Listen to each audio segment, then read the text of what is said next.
Hello, welcome everyone.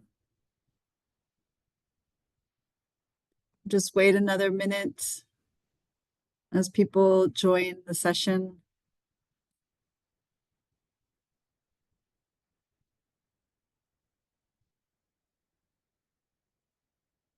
Thank you so much for participating in this Behavioral Science Week. My name is Claire Hobden, and I work at the International Labour Organization, and I will be moderating this session on embedding behavioral science in the UN, which I'm very excited about.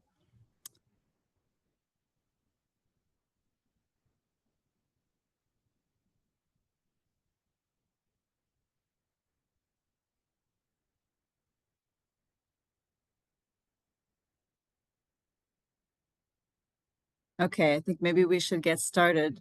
So thanks everybody for joining this session.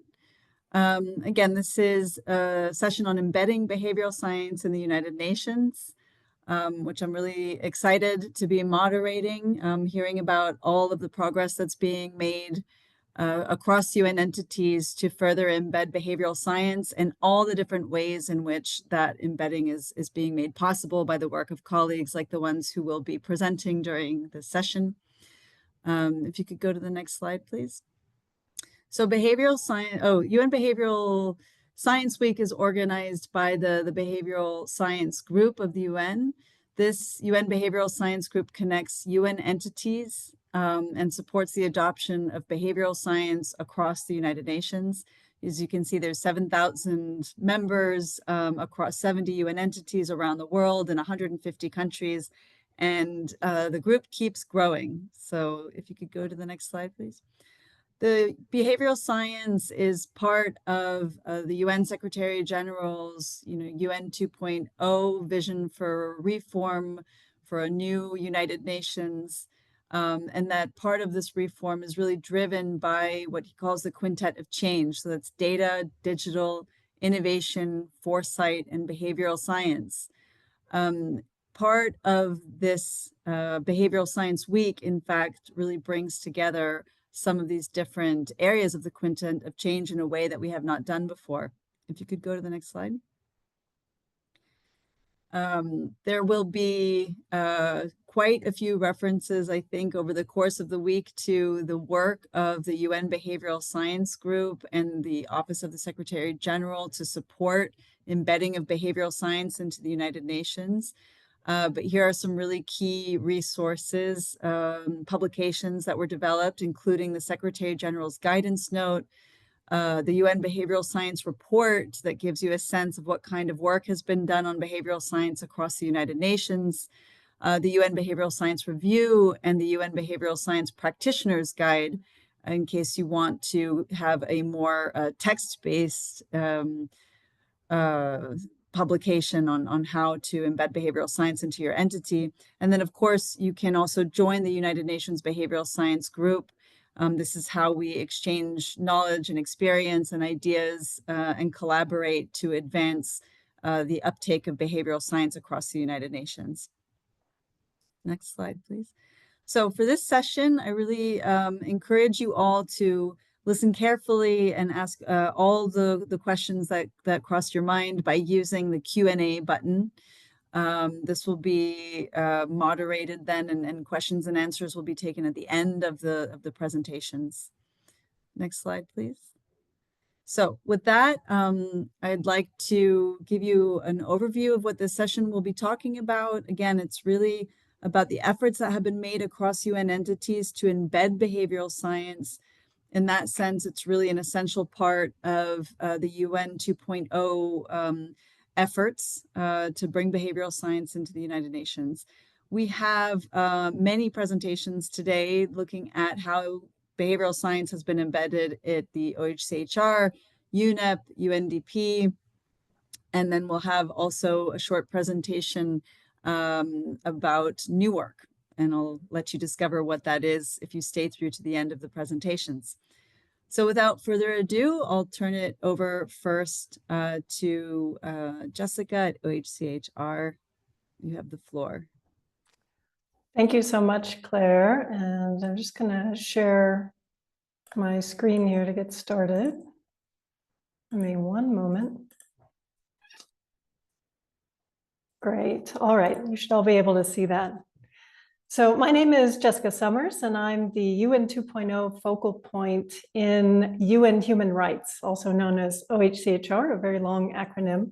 And I specifically work in our strategic planning, evaluation, and change service. At UN Human Rights, we're focused on embedding and bringing behavioral science to scale for human rights work. And I'm going to take you briefly through the ideas that we've been working through in an internal roadmap, as well as some concrete examples of our work. We began our journey by first asking why? Why embed behavioral science into human rights work? And I'm sure for those of you working in organizations across the world, you get a lot of the same questions from colleagues. Why? Why do we need behavioral science? For us, ultimately, bringing about human rights change is about changing behaviors at individual, institutional, and legislative levels. So why behavioral science? Well, behavioral science really gets to the heart of this change through the systematic study of human behavior. Its insights reveal how people perceive things, how they decide, and how they act. And this is really key for us in our work. So what embedding behavioral science means for us is that we need to understand and leverage these insights to create new pathways for human rights advocacy and engagement through our theories of change.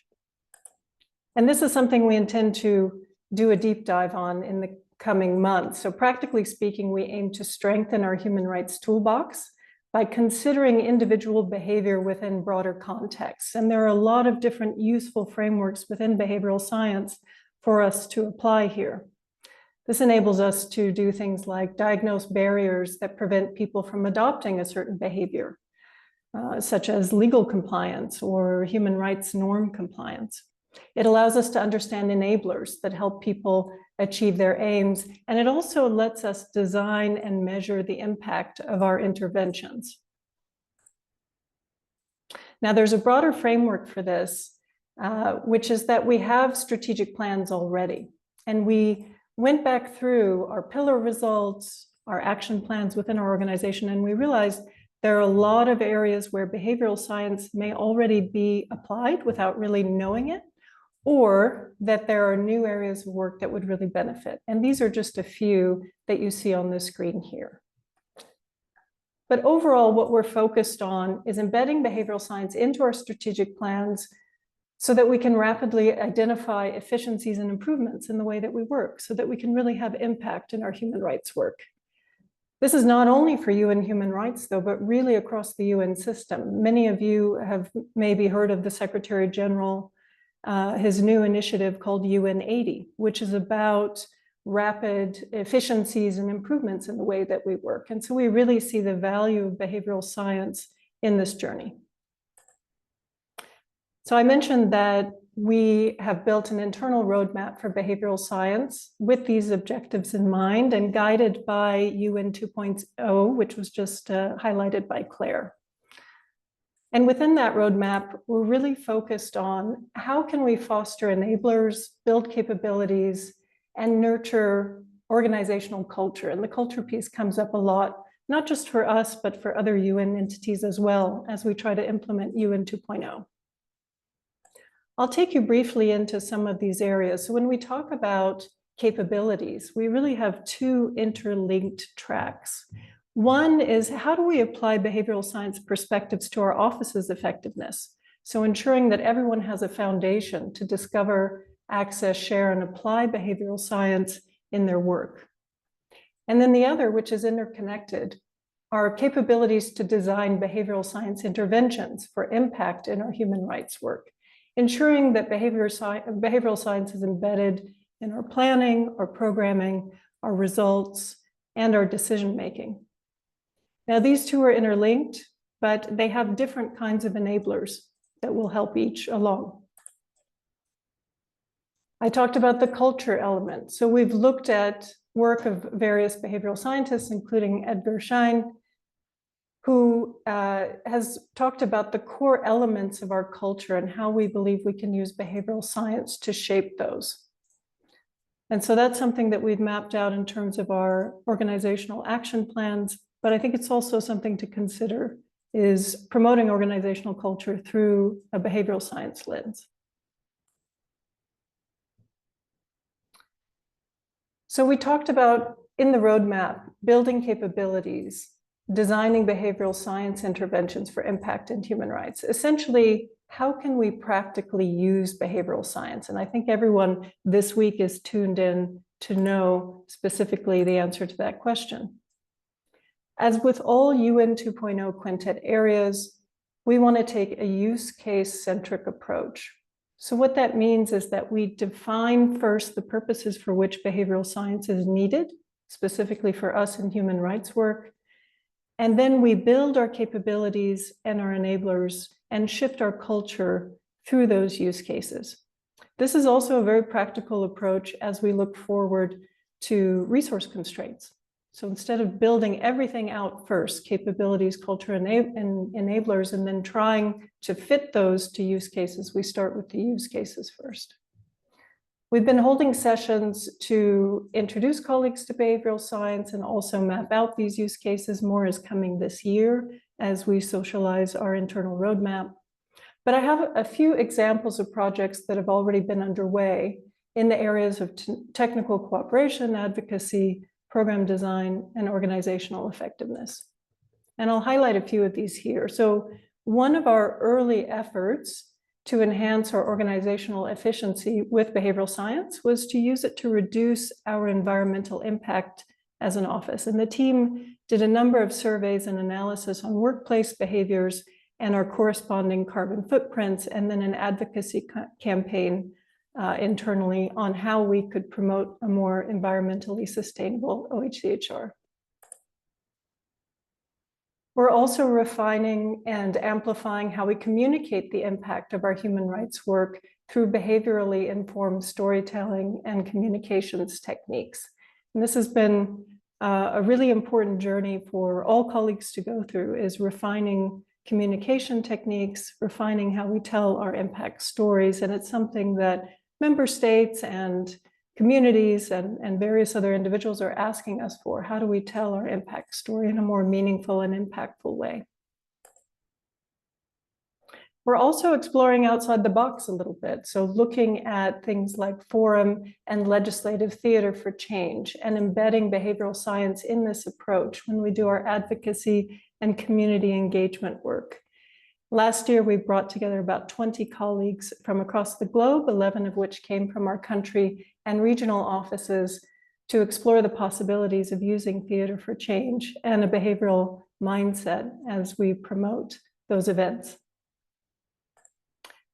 And lastly, at a larger scale, we're using behavioral science to address public migration narratives in the Asia-Pacific region. And I invite all of you to connect on Friday this week to hear from my colleague, Pia Oberoi, who will tell you more about this impactful project and many others that are coming. So overall, next steps for our office in terms of embedding behavioral science, it includes creating a framework for our theories of change, which I briefly highlighted here. And it's really to begin embedding behavioral science in our strategic plans and programs. That's really coming up for us in May as we build out that framework. We're also interested in developing a behavioral theory for rights.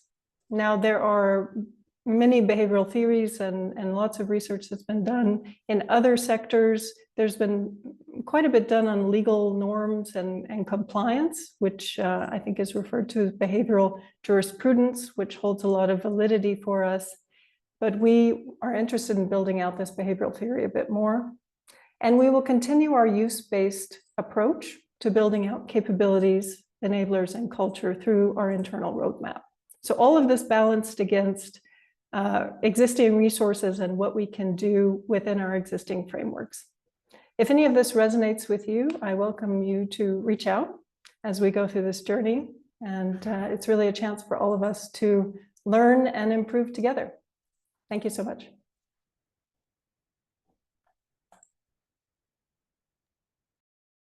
Thank you so much, Jessica. That was a really, really interesting presentation, and I have so many questions to ask for you later on. So now we'll go to the next speaker, who's Martha Stokes from UNEP. You have the floor. Thank you very much, Claire. Thank you, Jessica, as well. Let me now just share my screen. Hopefully everyone can see this all right. Yep, it's working. Great, okay. Right, there we go. Okay, so hi everybody. My name is Martha and I work for the Geo Secretariat at UNEP. So thank you so much for having me here today, and I'm going to tell you a little bit about what we're thinking to do with behavioural science in UNEP's Geo team. So before I do that, let's just go over quickly what UNEP's GEO is. So what UNEP's Global Environment Outlook is. So the GEO has 3 core functions as mandated by member states. At GEO, we run assessments, a fellows education programme for early career professionals, and supporting services for member states. We directly support UNEP's mandate of keeping the environment under review, and all of our work takes place at the Science to Policy interface. So probably our most well-known function are the assessments, particularly our global assessments, which have been UNEP's flagship reports since 1995. We're currently working on the 7th Global Environment Outlook Assessment, which we also call GEO7, and that's what I'm going to talk to you about a little bit today. So for GEO7, what we've done is we've brought together over 300 experts to assess how to transform 5 key systems to meet environmental goals. So the GEO is not designed to be a behavioural report, it's an environmental report, but as we're talking about transformation and change in this edition of the GEO, you'll see that there's quite a big role for behavioural science here. So we're relatively far through the GEO7 process. It takes about 4 years to put together one global report. And this is the year that we're launching. So we're getting there. And we thought that this might be a good moment to share what we've learned so far about embedding some behavioural science into a major global assessment, knowing that it might also be helpful for people working on any type of UN project or programme. So each of these next points could be about an hour-long presentation in themselves, but we've selected 3 to go through quickly today. So lesson number 1, build behavioural science in from the start of the process. So when a process as big as GEO has started, it is really hard to change direction. And I think that the same could be said for many other UN projects and programmes. So having behavioural science experts in at the start of the process is really essential to help shape that conversation properly early on. So for the GEO, that meant having behavioural scientists present at our early scoping meetings of the report, which happened now a couple of years ago. And we've seen the benefits of doing this in 2 main ways. So firstly, our behavioural science experts have been really helping us to answer some essential questions up front. You know, things like, what do we mean by behaviour? Because actually many people have their own idea of what that means. What behaviours are we trying to change? Are we talking about changing the behaviour of individuals, groups, or institutions, or all of them? So secondly, the behavioural scientists have really helped us frame behavioural science thinking as a lens that we can apply across our work, and not just as a section that you can add on at the end of a project or on a publication. And this is a really big shift that we've seen in the GEO team. So at the start of the GEO process, when we were identifying the transformations that we wanted to talk about, there was a bit of an idea that we might talk about technological solutions, separately we'd talk about regulatory solutions, and separately still we'd talk about behavioural solutions. But this has really changed quite a bit. So I think we now have a better group understanding that all of the interventions that we're discussing in the GEO will lead to behaviour change, we would hope, even if the intervention points themselves are different. And as Jessica was saying before, that means that there is quite a big role for behavioural science to help with that. So secondly, it is really important to advocate for the use of behavioural science. So not everybody is immediately going to understand the benefit of using a behavioural science lens, especially if that's not a background that someone comes from. And it's the behavioural science experts themselves, or the people working closely with them, that are going to have to advocate for behavioural science itself to show its value. So what we've seen at GEO is that this is something that does take quite a bit of time. So at GEO, we started really early. We formed a task group to help do this called the Behavioural, Social and Cultural Task Group, or the BeSci task group for short, which is, you can see a few members of them on the screen there. And we immediately started thinking what our purpose was going to be. So we wanted to be seen as a trusted advisory group, not just another group of people giving all of our 300 experts extra work to do. So we took a lot of time to build our relationships with the authors. We met them at all possibilities that we had in our in-person meetings, online. We talked to them, we observed how they acted. So we asked ourselves things like, what did our other authors need? How could we be helpful? How could we demonstrate the value of using behavioural science so that it speaks for itself and brings other people on board with it? How could we build trust with the other authors? So we also tried to understand what the barriers might be to including behavioural science in the report. So, did people not understand what it was? If so, we'd have webinars, we'd have conversations, or maybe people were too busy to think about it, in which case the BSc task group would maybe write some sections to show people how they could use these sections in the chapters. Or maybe did people not know where to go for resources? In that case, maybe we'd make resources or we'd share the resources that we had with the authors. And I think by the end of our last in-person meeting at the end of last September, we really noticed that there was a big shift in how all of the other author teams were working to include BSc concepts broadly, and especially behavioural science as well, which was really nice to see. So finally, just because this is a relatively short presentation today, we wanted to say, don't stop learning and don't stop improving. So if we've learned one thing at the GEO, which is that, a multi-year, really, really huge process, is to prioritize progress over perfection. So things will definitely go wrong as you're trying to build or you're trying to embed behavioral science into your project for the first time. Maybe not everybody is as on board as you think they are, or perhaps someone's misunderstood some key terms, or perhaps there's a stakeholder who, for whatever reason, has had a really bad experience in the past with behavioral science and now really doesn't want to be using it again. So that's all okay. None of those type of things have to be showstoppers. But I think if something does happen, we can just really recommend to just pause, take a step back and reflect on what went wrong, and then try again. So any step that you take if you're embedding something for the first time will be progress. So something that we've also seen at the GEO, and that I imagine that you might see in your own projects as well, is that as you and as your teams develop more of an understanding of what behavioural science is, you might start to come up with new ideas a bit later on in the process that you really wish that you'd had at the beginning. So that's also okay. It might be frustrating that you didn't have them at the start, but I think seeing things that you didn't before or that you couldn't achieve before means that you're also really learning and progressing, which is also great. So I think the best thing that you can do and that we are trying to do as well is to have somewhere where you can capture any of these lessons that you're learning along the way. So with the BSc task group, we have just a document. It's a live document that every time we think that we've learned something or think of something to change, we add it there. And at the end of the process, we will have a review session where we put together recommendations for future processes that are similar. One bonus thing that I'll just add quickly that are not on the slides, but as you've heard from Claire and Jessica, there are huge amounts of resources that already exist within this community or within other people in the field. So I'd really, really recommend trying to see what you can learn from them as well as from your own experience.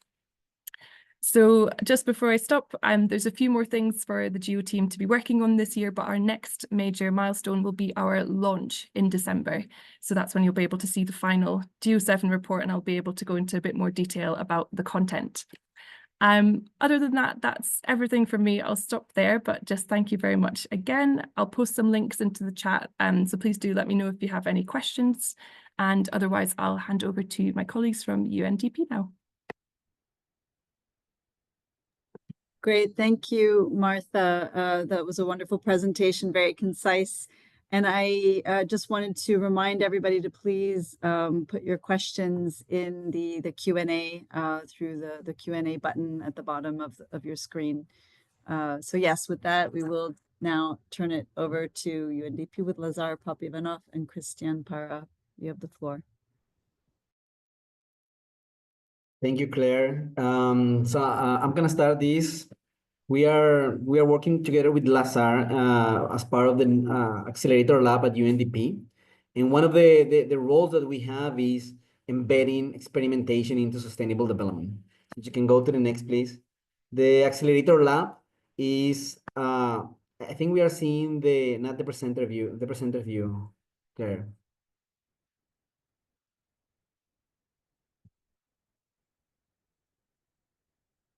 Yeah, that's okay. Yeah, you can follow there. So The Accelerator Labs at UNDP is essentially a network of R&D units that are integrated within the country offices of UNDP. And one of the challenges or the missions that we have been tasked with has been to integrate the logic of experimentation in the ongoing action that UNDP does for sustainable development, right? So the result is that we have over 90 teams distributed across the whole world and serving over 114 countries with this mission of embedding experimentation. And usually this mission results in a strong tension between speed and rigor. If you can go to the next.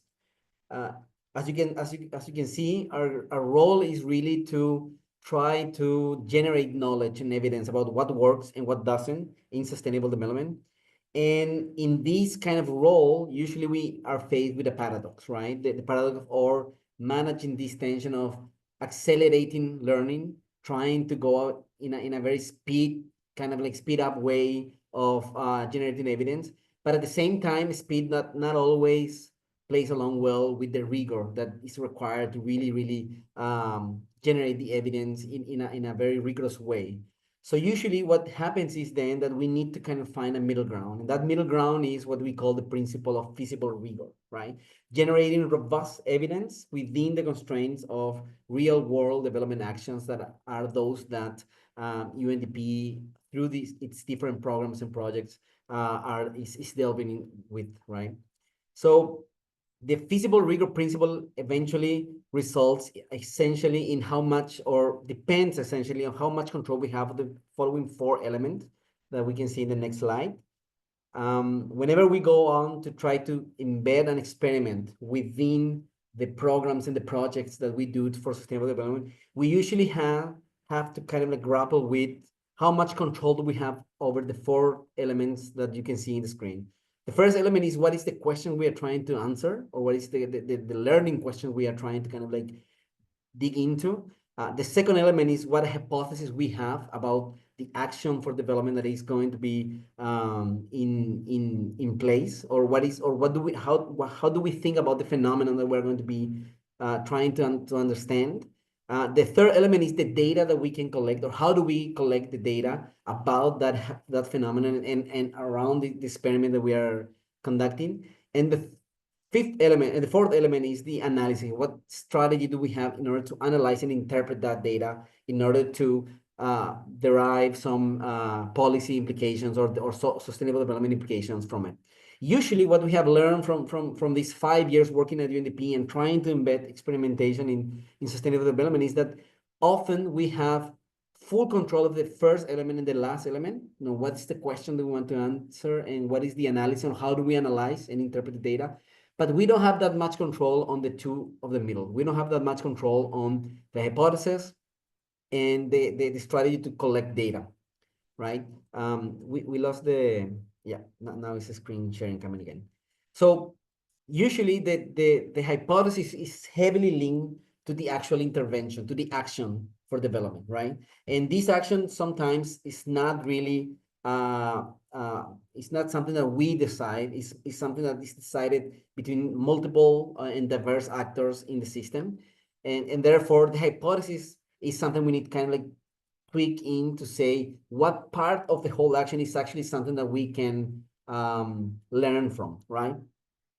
And the data is also very much connected to this intervention, and particularly is connected to the constraints that the program or the project has on who is going to participate of the program or the project, right? So based on that, and just I have one example of how this plays out in a real case. If you can go to the next.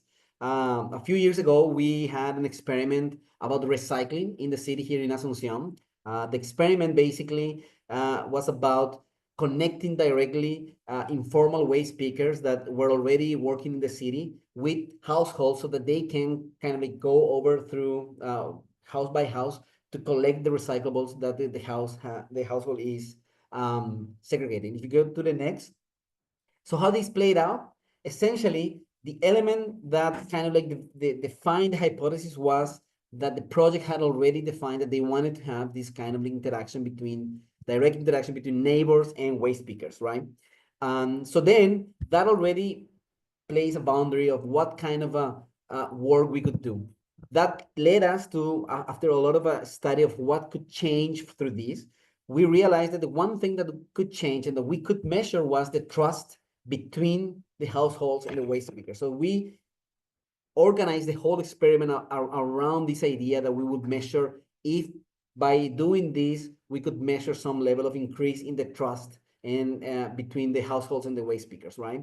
So fast forward, if you go to the next, eventually what happens then is that this places us, if we imagine experimentation as a spectrum or a continuum that goes from pre-experiments that have low causal inference to fully randomized control trials where we have a lot of control and we do have a high level of causal inference, that kind of like constraint that we had in that example placed us a little bit in the middle, right? Where we have something like a quasi-experimental approach where we are not going to have maybe randomization of the participants because we don't have full control of it, but still we can kind of like embed some kind of experimental thinking into it so that we can really measure at least to what extent that trust in this particular case change, which in that particular case, we actually were able to see that increase in a level of 30% more or so. So I will stop here and now head over to Lazar, who's going to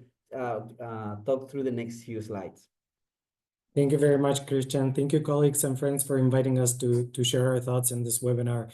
So I'll reflect a little bit more about our efforts to embed experimentation within UNDP. So in 2020, as the Accelerator Lab was started embarking on this journey with one of its goals being introducing experimentation as a tool for accelerating sustainable development, one of the premises that we as a network decided to test out is whether we can use experimentation as a platform for testing ideas in real-world contexts, then learn from those experiments from both its failures and successes, and then rapidly adapt our interventions.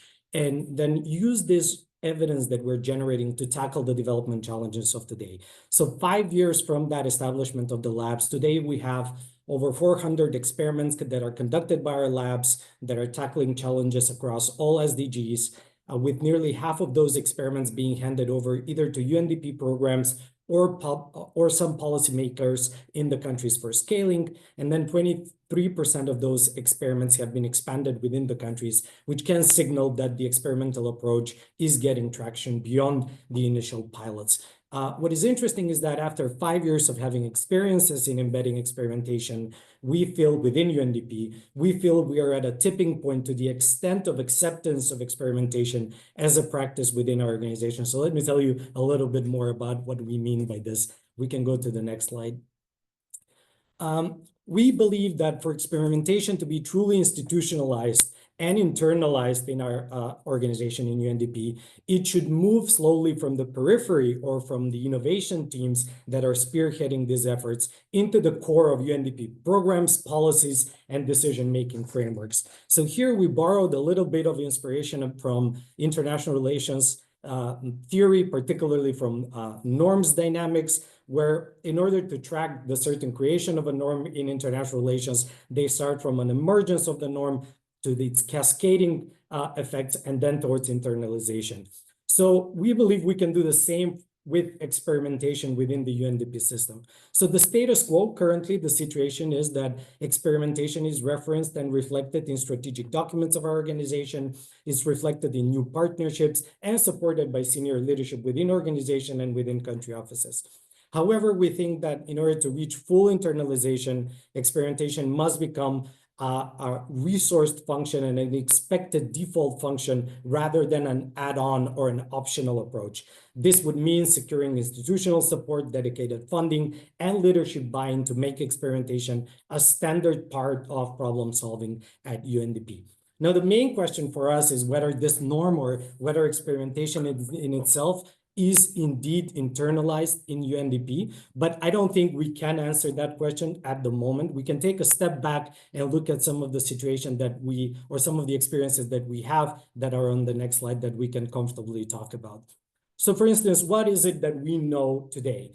And that is that the part of the promise of experimentation and development lies in answering the question, what policies work and what policies don't work. So we tried to categorize them into 3 areas of how country offices have most commonly used experimentation in their daily programming.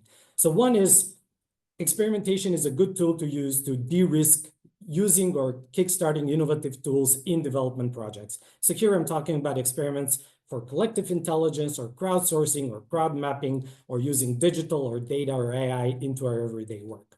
Secondly is using experimentation as a part of this UN 2.0 program and adjacent ideas. So a lot of our experiments are about behavior science and piloting behavior nudges into development policies. A lot of them are about strategic foresight, data and digital, which also align to the UN 2.0 program as well. And then thirdly, we have thematic experiments which country offices and our team are spearheading. So for instance, when there is a particular topic that we would like to explore more, but not implement full-on infrastructural or long-term projects, we do thematic experiments. And currently in our network, we have thematic experiments on cities, on information integrity, and on sustainable tourism, to name just a few. We can go to the next slide.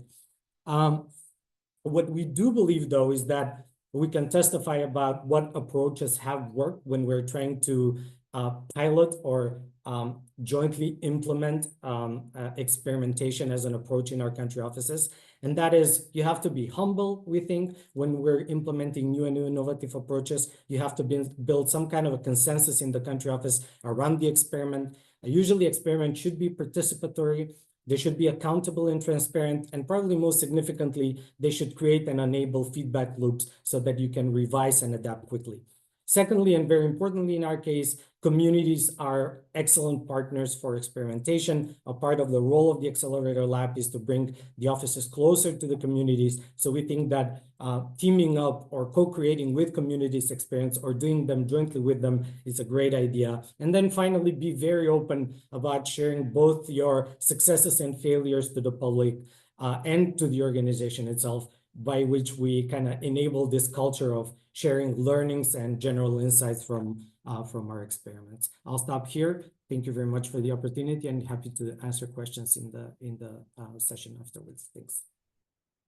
Thanks so much. And yes, UNDP has a huge amount of experience on bringing in new practices. So thank you for sharing that experience. And I'm really looking forward to seeing some of the questions coming in about how you've made it so far over these years. So we have one more speaker to turn towards before the Q&A. So Liliana Ouroboros will tell us a little bit about New Work, which is a new initiative. Good morning. Thank you, everyone. And thank you so much to the BeSci group for hosting this event and giving us an opportunity to present. So New Work is, it's a grassroots community. It is part of the quintet. And so you saw the slide at the beginning with the 5 quintet areas, and then you have culture underpinning that. And New Work has been working to transform our workplace culture since about 2018. And just last year joined the quintet communities as part of the overall initiative to transform towards UN 2.0. Over the years, there have been a number of projects and initiatives run by New Work members. During the COVID period, there was a system-wide innovation challenge, as well as dialogues. And then those dialogues were also continued into the return to the office mode, and the outcome of those dialogues actually went to management and became a part of the report on the return to the office at HQ. And so it really gave staff an opportunity to share their ideas and thoughts on major topics and transformations that are happening in our organization. It's a very inclusive process. There's also been work done on training agile teams in the UN. There was a pilot done also during COVID, which was assessed by the University of Geneva and showed basically that the UN was ready to embrace agile, and a lot of the obstacles that we faced to agile work in the past have been overcome, or we had enough drive and impetus to overcome the last obstacles. And so to date, I think close to 60 teams have been trained globally. And this is not agile project management, this is agile mindset. So it's really about the culture, the way the team works together. And these are examples of some of the other initiatives. So the most recent one, Transformative Spaces, is a system-wide coalition with multiple entities to cultivate conditions for transformative change. So it's really to helping to accelerate that culture change across the UN family.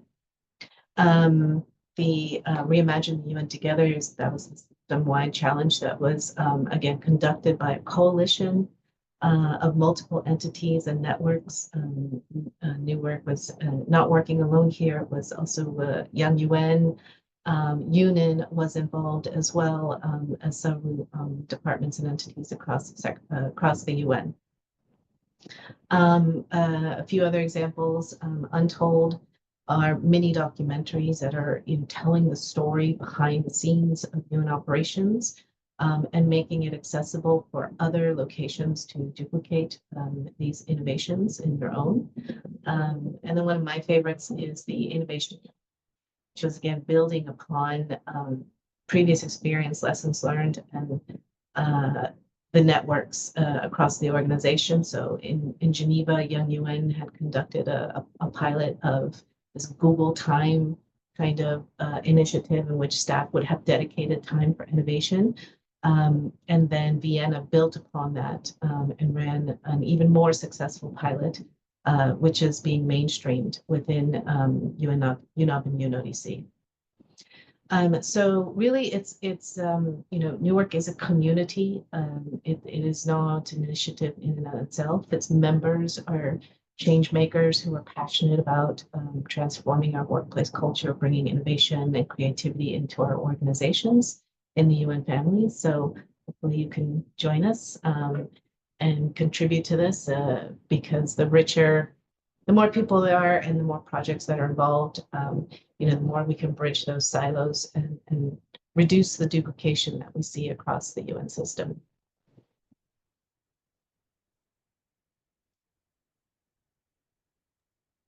Great. Thank you so much, Liliana. And I think it's a very welcomed news that this organization exists to help bring some of these examples into or some of these practices, I should say, into the UN entities. So with that, we have some time now for questions. But before we do that, I just wanted to give the opportunity to our panelists to reflect on maybe one or two aspects that really bring everybody together right now that all UN entities are struggling with.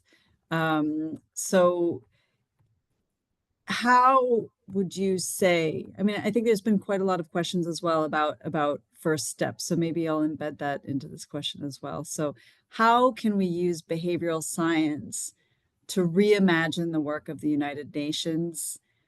What would you say would be some of the first steps towards that reimagining to make it a little bit more accessible maybe to people who are just getting started and bring behavioral science into their entities? Does anyone want to take a first stab at this question? I can go first if you would like, Please. Claire. So I guess the one, I wouldn't say the first, but one of the things that we can try to do further is really transferring some of these research, development, innovation capacities to the colleagues in the office that we work with, right? Because that like investing in capacity building from our own work, that's kind of like it's gonna create the momentum for the culture to change around us and to actually to have everyone around in the organization value or understand more about how these different approaches can contribute to their own daily work, right? Because what we have seen in these 5 years sometimes is that it's hard kind of in the day-to-day work that we have where we have to kind of like constantly be solving urgencies, procurement things, or whatever, right? It's sometimes hard for people to step back and see, and do this kind of like trying to learn from what we're doing, right? So if we invest more time in developing these capacities, transferring these, doing anything from small workshops or just sharing the stories that we are doing, I think that's kind of like progressively start changing the culture around us and making easier for these different methods and approaches to be integrated into the day-to-day programmatic work that different UN agencies do, right? Yep, absolutely. I think that was really well put. Does anyone want to add to that answer? Otherwise, we can do another round of questions.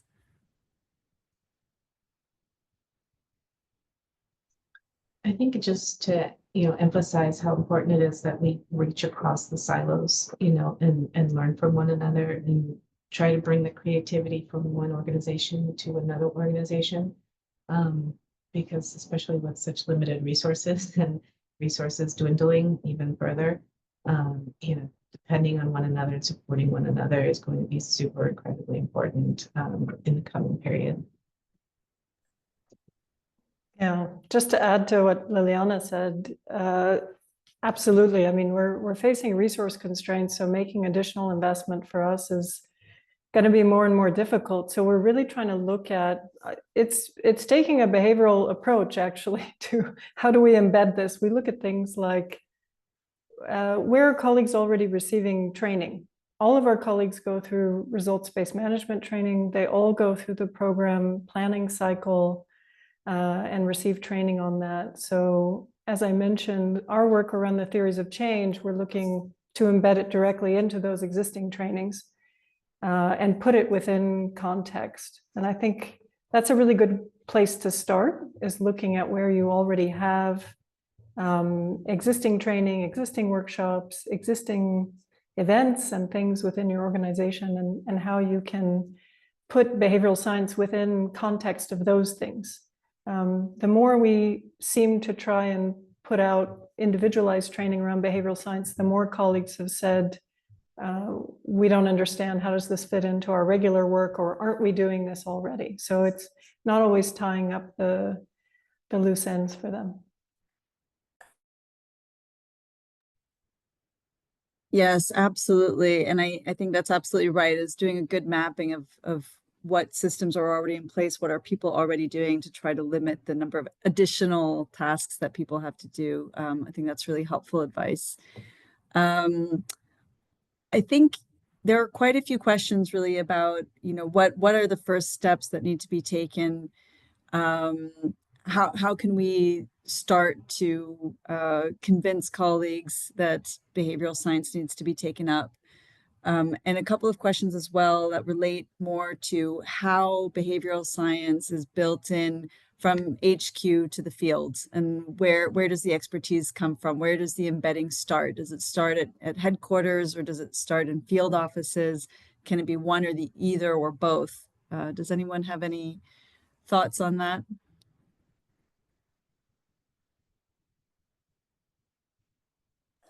Maybe I'll go. I mean, I stand by what I mentioned in the presentation, which is, as you're starting out on a strategy or a roadmap for behavioral science, as you're starting out your journey, and that UN Human Rights were really starting out, as you've seen from UNEP and UNDP, they're farther down the line. So it's, for me, looking into the future, which is really great. But with all of the UN 2.0 quintet areas, whether it's data or digital or innovation or foresight or behavioral science, starting with a use case centric approach, I think, is the quickest way to get buy-in from colleagues, because it's immediately connecting with the work that they're doing and showing that there's value added. And we've done that through the data strategy. We did that last year through digital transformation, and innovation, where we did a big ideas lab for colleagues, and they brought in hundreds of ideas, and then we start to implement based on that. And so behavioral science is the same. Some of the things that I highlighted go straight into the work that people are doing in human rights in terms of advocacy, community engagement. technical cooperation, and of course the program and planning side of things. That's also a very, I would say, resource savvy kind of way of doing it. If you don't have a lot of resource to put into behavioral science, at least identify some priority use cases and build out your capabilities from there, or see what colleagues who are already working on that can have a little bit of training to get them into the behavioral science mindset or lens, and then bring in, of course, partners. I mean, the UN Behavioral Science Group has been incredibly helpful. Having colleagues like I see online is just so helpful in reaching out and asking where they've already done things, and how we can learn from that and already leverage that without having to start from scratch. In terms of engaging locally, definitely. I think behavioral science offers some really key value in terms of not adhering to what can happen many times in the UN system, which is a top-down approach. Behavioral science is all about co-design. So it gives a framework. If we talk about theater for change, for example, theater for change, legislative informed theater, provides a framework, but it's communities who provide the context and the content. So, and that's really important, I think, mindset that brings, that's brought forth through behavioral science, is being culturally sensitive, understanding sources of biases, improving the validity of your results. All of these things are already baked into behavioral science that suggests that we can't do a headquarters-centric approach. We can't do even a top-down approach. It has to be with co-design of the communities who are involved. One of the projects I mentioned, which will be showcased on Friday, which has to do with changing migrant perspectives in Asia Pacific region, that was all co-designed with local institutions there and communities there, not from headquarters, because there are just too many variables there that could create unintended results. Thanks a lot, Jessica. That's yeah, great advice. Please take the floor.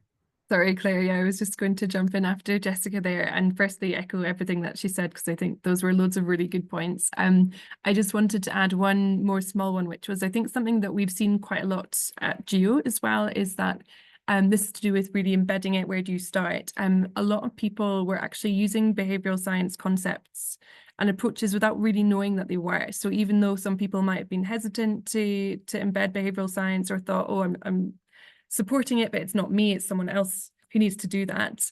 One of the most effective things I think that we did was just looking at some of the texts that already existed, or the examples that people were already using, and saying, oh, you're actually already doing it. So I think that just helped people feel that actually the barrier to entry of using behavioral science was lower than maybe they thought.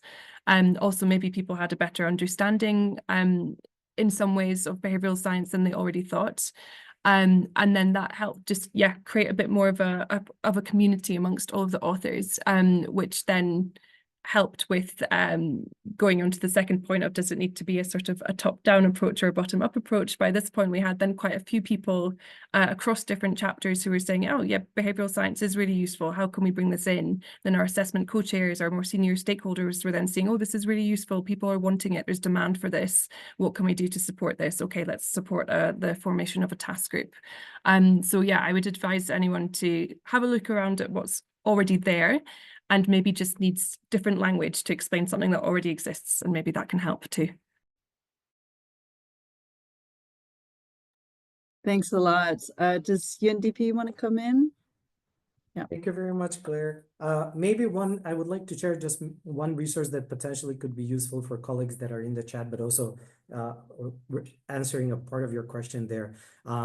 What we've tried to do in the Accelerator Lab Network is to be very vigilant in terms of how to record our experience within UNDP. So we've built this platform that I'm just going to share in the chat just now, called SDG Innovation Commons.